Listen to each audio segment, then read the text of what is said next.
Personal story segment tonight. As we mentioned, a new Quinnipiac poll shows Donald Trump beating Hillary Clinton in Ohio, virtually tied with her in Pennsylvania and Florida. Very good news for Mr. Trump, who joins us now from his headquarters in New York City. First of all, let's talk Speaker of the House, Paul Ryan. You're going to meet with him on Thursday. What's your opening statement going to be? Well, I think the opening statement is, number one, I have a lot of respect for Paul, and I think we're going to have a very good meeting, I hope. And I think the big thing is, in the history of the Republican Party, nobody has ever gotten more votes than I've gotten in the primaries. I mean, I'm, millions and millions of votes additional, and I guess by the time we finish, it's going to be many millions of votes ahead of anybody else, any other Republican in the primaries. That's a big thing.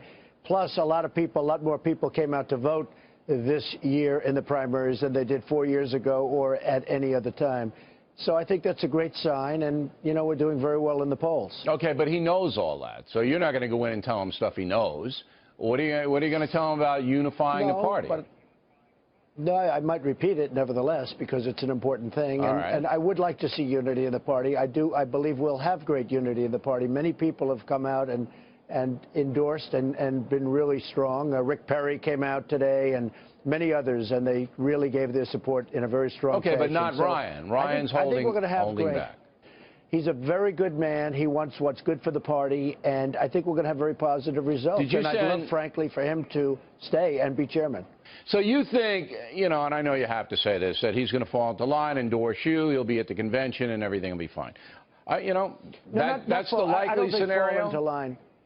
No, I don't think fall into line is the right words, though. I think he loves this party, he loves this country, and he wants to see something good happen. And I think we're going to do better if we're unified. All right, but you need him. He will probably feel that way. You need him because you have to raise $1 billion. Right now my stats say that you've lent your campaign. Let me get this right: $36 million of your own money. You've spent $11 million of your own money. That's chump change. Well, no, you need $1 billion. Actually, no, I know. Well, in one way, you have to be proud of me because other people spend $200 million and they're sitting home watching television. So, there's something good about that. No, I think I'm in for $45 million, Bill. And when you say lent, I loan the money from myself. In other words, myself loans the money because that's the way the lawyers say to do it. But you're going to get paid back. But I've really... No, I don't expect to be paid back. But you will be, sure. That's the loan. When the funds come in to help your presidential race, that money will flow back to you. I mean, you don't have to take it, but I don't have to. You're entitled to it. I don't have to take it. No, but I think the number is $45 million, and I think that's far less than anybody else. You're going to have that party raise money for you. You're going to have to. I'm raising money, but I'm raising money really for the party. I'm going to also continue to spend my own money on myself, but I'm raising money for the party, and I think we'll raise a lot. I have no idea what the number is going to be. Maybe it's going to be $1 billion. We'll raise whatever we need. Yeah, Bill. You need $1 billion. You say, the Associated Press is reporting, Trump has narrowed potential VPs to 5, all experienced politicians, not ruling out Chris Christie. Is that an accurate report? Well, I like Chris a lot. I'm not going to say ruling in or out. I would say that I have in mind 5 different people. I think they're excellent. I'll announce whoever it will be at the convention. Can you give me one? I'd love to give you all 5, but I can't, Bill. I don't want to do that, Bill. You're in charge. You can't. It's not even fair to you. Of course it's fair to me. It's fair to my viewers. It's fair to me. You're in charge. You can do it. You just don't want to do it. Yeah, well, I can't. I just think it would be appropriate. The way I always envision it is during so I'm out. The convention. You said experienced politicians. I'm out. Well, you'd be good. I'm gone. If you would take it, I'd offer it to you immediately. No, I don't take orders really well. I know. That's the problem. That's the problem. All right, let me get to Elizabeth Warren. She doesn't like you. But out of nowhere on Friday, she's calling you names and stuff like that. What do you think that's about? Well, she's a senator that has done nothing. She just talks, and she's put in things. She's gotten nothing approved. She was not highly respected. Frankly, as you know, the previous senator, who is a big supporter of mine, Scott Brown, is somebody that gave me a lot of information about her. And friends up there, she has had a big failed record as a senator, and all of a sudden, about a week ago, she started tweeting violently about me. Just every tweet was like about Trump, Trump, Trump. And I finally hit her back, and I think I hit her back very hard. But why is she doing that? No choice but why do you think she's taking the time to tweet bad things about you? Because she sees polls that I'm going to beat Hillary, and she'd like to make sure the Democrats win. But she sees polls that I'm going to beat Hillary, and there are a lot of polls taken by individual people that show me beating Hillary fairly easily, and she doesn't want that to happen. Now, I've never seen, she went on a Twitter rant that was sort of amazing. So I tweeted a few things, and that was the end of that, and I haven't heard from her since. I have a question from a viewer, Diane Renke from Silver Spring, Maryland. Donald Trump says he is pro-life. Please ask him to name one specific thing he would do to protect the sanctity of human life. Can you?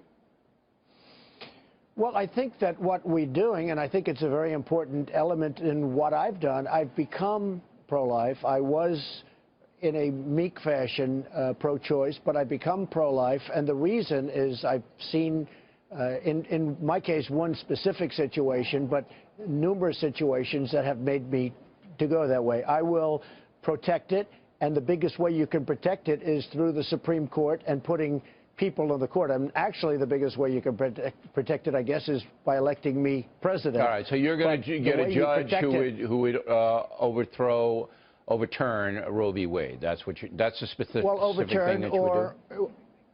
Overturn. Look, I'm going to put conservative judges on. I think one of the biggest things happening in terms of this election are, it could be as many as 5 judges will be appointed over the next 4.5 years. So we're talking about 5 judges. And I think probably the most important thing one of the most important things, other than the security itself of the country, is going to be the appointment of 4 to 5 so let me just get this straight. And I'll be doing that. Diane's question is answered. Your specific thing to protect the sanctity of life would be appointing a Supreme Court justice that would overturn Roe v. Wade. Do I have it? Well, they'll be pro-life, and we'll see what about overturning, but they will be. I will appoint judges that will be pro-life. Okay. Yes. Finally, I was a little upset because my taxes are going to go up if you win. I'm going to be paying more now. Wrong. I thought I was paying less. No. No? It was incorrectly. If you read the Wall Street Journal front page today, they covered it exactly correct. I have the biggest tax cut of anybody running by far, and that includes the 16 people that are vanquished, okay? Nobody even came close. But I may have to raise it from that point. It was incorrectly reported. So your original statement in the debate, you might have to go up a little for me. For me, I might have to pay more. No, what it meant, no, you're going to actually perhaps go down, actually. Everybody's going to go down. But who's really going to go down is the middle class, who have been absolutely destroyed by taxes. But you said you wouldn't mind paying more. You yourself wouldn't mind paying more. I would not mind paying more. But no, that's honestly, kind of an indication. That's kind of an indication that guys in your bracket. No? No. The question was asked, would I mind paying more? I wouldn't mind. But the fact is that everybody's going to be paying less, and we're going to run a much better. We're going to run hey, Bill, we're going to run a country that works. We're going to get this country going again, because right now this country is stalled so badly, and taxes are going to go down, and that's one of the ways we're going to get it to work. Well, it's shaping up to be a very interesting race. I hope you'll come on and tell me what happened with the Paul Ryan meeting, which I think is going to be fascinating. I think so, too. I look forward to it. Yeah, just tell me what happened. I can report it, or you can come on Friday or whatever you want. But we would really like to know what happens there. Donald, as always, we'll do it. Thanks for taking the time. We really appreciate it. Thank you very much, Bill. Thank you.